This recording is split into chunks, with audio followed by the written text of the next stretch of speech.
Sebetulnya konflik di Palestina itu konflik apa sih? Konflik wilayah.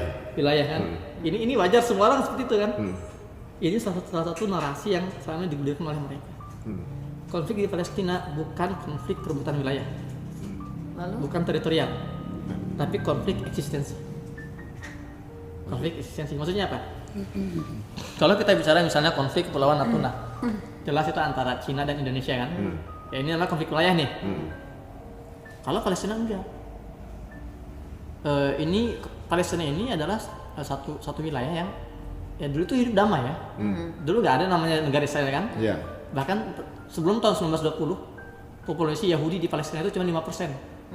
Dan itu mereka hidup nyaman, nggak dilarang untuk beribadah, mereka bebas, toleransi sangat tinggi di sana kan.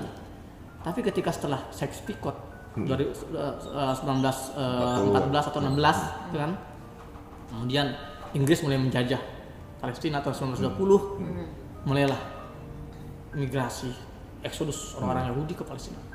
Inilah eksistensi itu. Yang tadinya cuma 5%, sekarang berapa orang Yahudi di Palestina? Sampai 80% lebih. Ya, jadi mereka tuh memang eksistensi. Jadi dari yang nggak ada jadi ada dan menghilangkan yang sudah ada. Jadi mereka dari berbagai negara Eropa, Amerika masuk memaksa penduduk asli ini keluar, gitu loh. Makanya sekarang banyak kalau orang Palestina mengungsi kan di Yordan, di Suriah. Terpaksa mereka nggak mau, tapi karena mereka dibakar rumahnya, dibunuh, nggak ada tempat tinggal lagi. Gitu kan. Nah, makanya dalam suatu wawancara press conference seorang Perdana Menteri Israel yang keempat namanya itu Golda Meir, perempuan nih, ditanya oleh wartawan, sebetulnya batas wilayah Israel itu di mana sih? Kok setiap hari semakin melebar? Apa jawaban dia? Sejauh yang bisa dijangkau oleh tentara kami.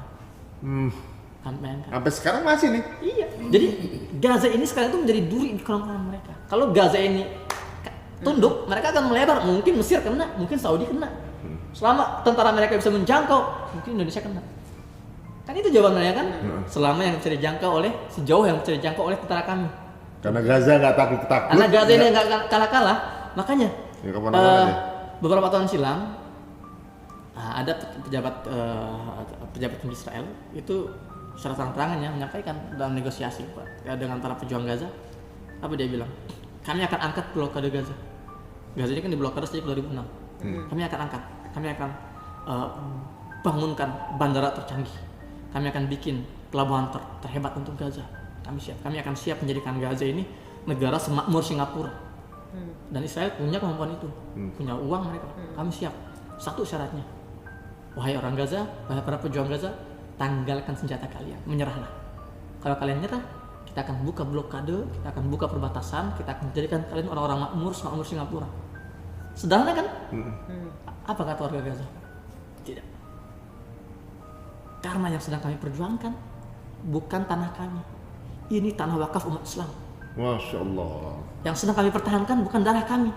Kami sedang mempertahankan kemuliaan dan kehormatan umat Islam. Jadi kami rela dibom, kami rela diblokade, kami rela dibantai, kami rela dibunuhi setiap hari, nggak masalah. Yang penting kami tidak rela menyerahkan kehormatan umat Islam kepada kalian.